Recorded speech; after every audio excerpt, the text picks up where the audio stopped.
اعوذ باللہ من الشیطان الرجیم بسم اللہ الرحمن الرحیم وعلم آدم الاسماء كلها، اور اللہ نے سکھا دیے آدم کو تمام کے تمام نام۔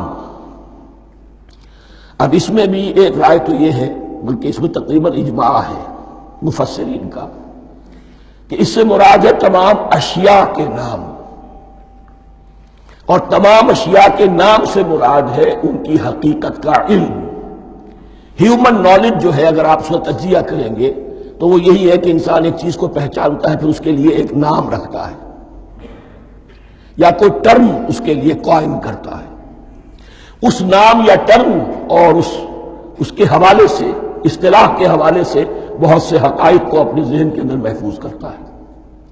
تو گویا کہ ان علمہ آدم الاسماء کلہا، تمام نام سکھا دیے کل مادی کائنات کے اندر جو کچھ وجود میں آنے والا تھا، ان سب کی حقیقت سے پوٹینشلی حضرت آدم کو آگاہ کر دیا۔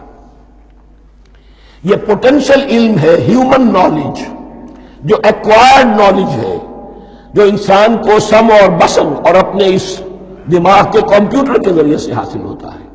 ایک ہے ریویلڈ نالج جو اللہ وحی کے ذریعے سے بھیجتا ہے، ایک ہے ایکوائرڈ نالج، انسان خود علم حاصل کرتا ہے۔ اس نے آنکھوں سے دیکھا، کان سے سنا، نتیجہ نکالا، اور اس کمپیوٹر نے اس کو پروسیس کیا، اس نتیجے کو کہیں میموری کے اندر سٹور کر لیا۔ یہ کمپیوٹر ہے بہت بڑا۔ پھر کچھ اور دیکھا، کچھ اور سنا، کچھ چھو کر معلوم ہوا، کچھ چکھ کر معلوم ہوا، کچھ سونگھ کر معلوم ہوا، کوئی اور نتیجہ نکلا، اسے وہ پاس میموری کے ساتھ اس کو ٹیلی کیا اور نتیجہ نکالا۔ اس طرح رفتہ رفتہ ان السمع والبصر والفؤاد کل اولئک کان عنہ مسئولا، یہ ایکوائرڈ نالج تین چیزوں سے انسان کو حاصل ہو رہا ہے، سماعت، بصارت اور یہ عقل، جو فائدہ اخذ کرتی ہے، جو اس کو پروسیس کرتی ہے، اس تمام جو سینس ڈیٹا اس کو مہیا ہوتا ہے سینس آرگنز کے ذریعے سے۔ یہ علم ہے جو پوٹینشلی حضرت آدم کو دے دیا گیا۔ اس کی ایکسفولیشن ہو رہی ہے، اب درجہ بدرجہ وہ علم پھیل رہا ہے، بڑھ رہا ہے، اور بڑھتے بڑھتے کہاں تک پہنچے گا ہم کچھ نہیں کہہ سکتے۔ کہاں سے کہاں پہنچ گیا انسان۔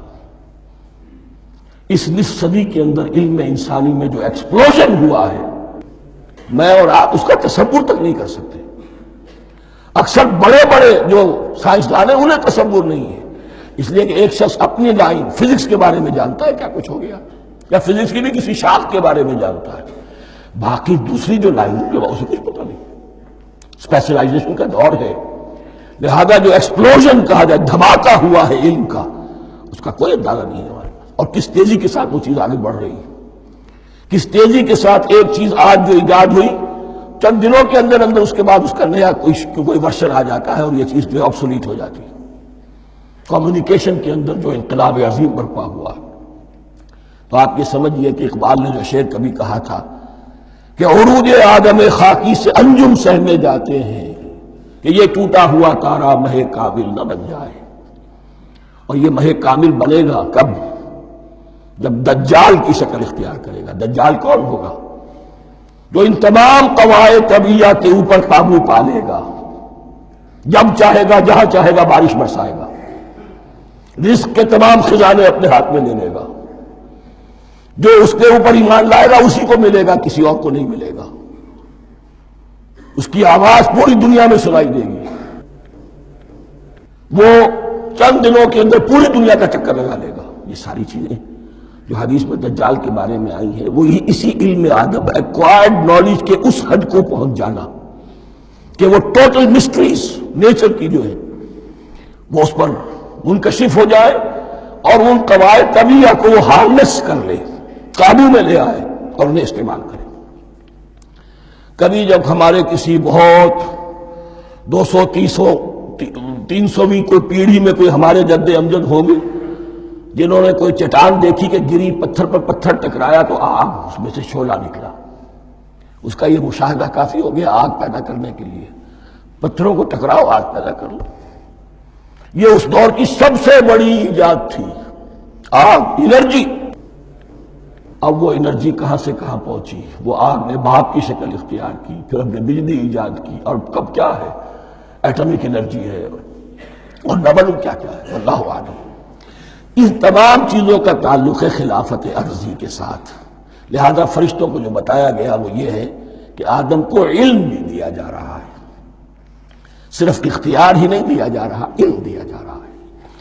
وَعَلَّمَ آدَمَ الْأَسْمَاءَ كُلَّهَا ثُمَّ عَرَضَهُمْ عَلَى الْمَلَائِكَةِ، پھر ان تمام اشیاء کو پیش کیا فرشتوں کے سامنے۔